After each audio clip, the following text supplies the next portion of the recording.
Imagine a WhatsApp group named Bad Boys. It sounds harmless, right? Well, not exactly. Let's rewind to a year ago.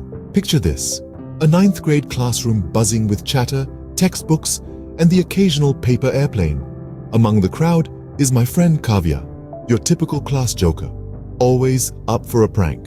One day, in a burst of mischief, he creates a WhatsApp group and dubs it Bad Boys.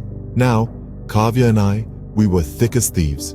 So naturally, I was one of the first to be added to this infamous group. The name Bad Boys seemed playful to me, a bit of harmless fun, nothing more. Boy, was I wrong.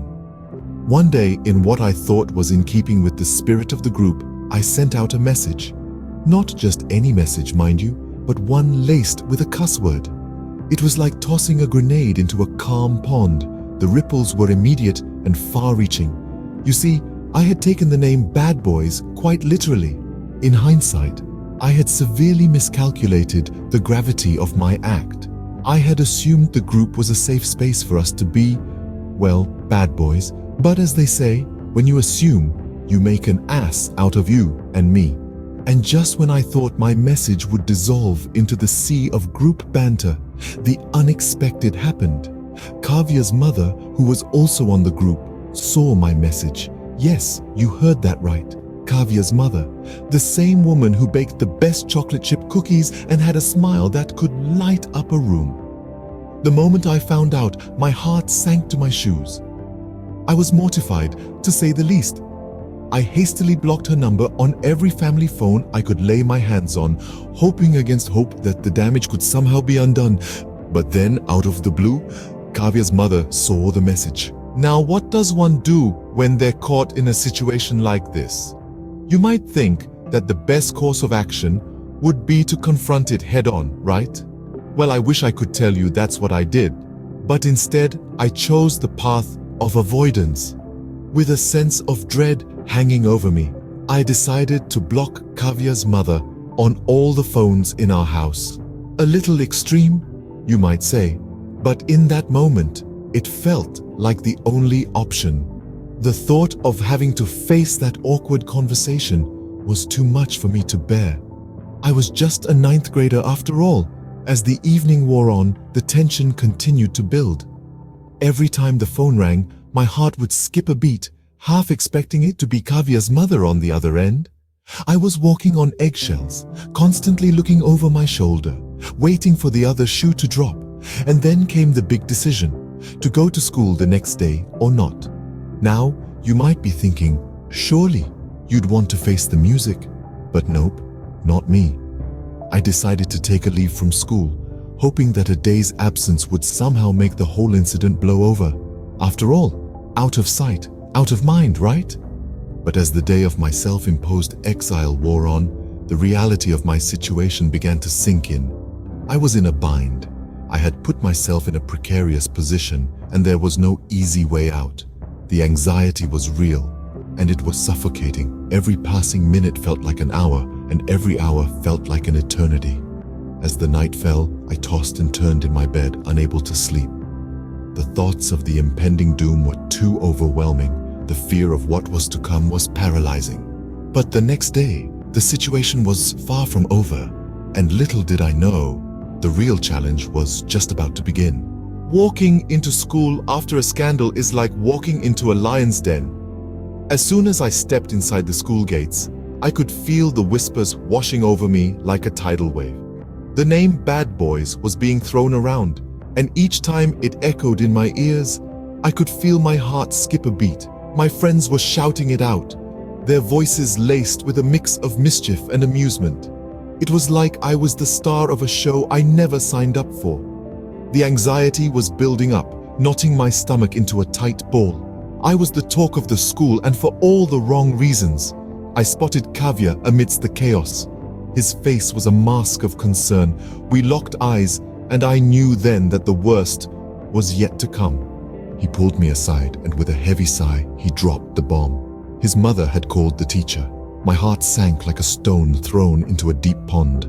A cold dread washed over me, and 1,000 questions raced through my mind. What had she said?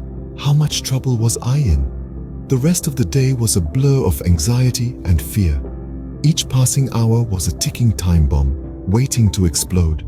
I could feel the teachers' eyes on me, their gazes heavy with disapproval. I was walking on eggshells, trying to navigate through the day without causing any more trouble. The tension was palpable. It hung in the air, a dark cloud that refused to dissipate. I was stuck in a nightmare, and the worst part was I had no one to blame but myself. The guilt, the fear, the shame, it all weighed heavily on my shoulders. Just when I thought the worst was over, another curveball was thrown my way. The next day was the parents-teachers meeting. I could already envision the disappointment in my mother's eyes. I knew then that the storm was far from over, and I had to brace myself for the reckoning. A parents-teachers meeting is a routine affair unless you have a secret to hide. Now, picture yourself in my shoes for a moment. You're a 9th grader who's just made a blunder that could spell a disaster if your mother ever found out. The thought of it alone was enough to send chills down my spine. The parents-teachers meeting was just around the corner and I was sweating bullets. This was not your usual nerves before a meeting, this was full-on panic. My mind was racing with worst-case scenarios. Would the teacher spill the beans? Would my mom find out about the infamous WhatsApp incident? The last thing I needed was my mother getting a blow-by-blow account of my misadventures. So I hatched a plan. I decided to reach out to Kavya's mother.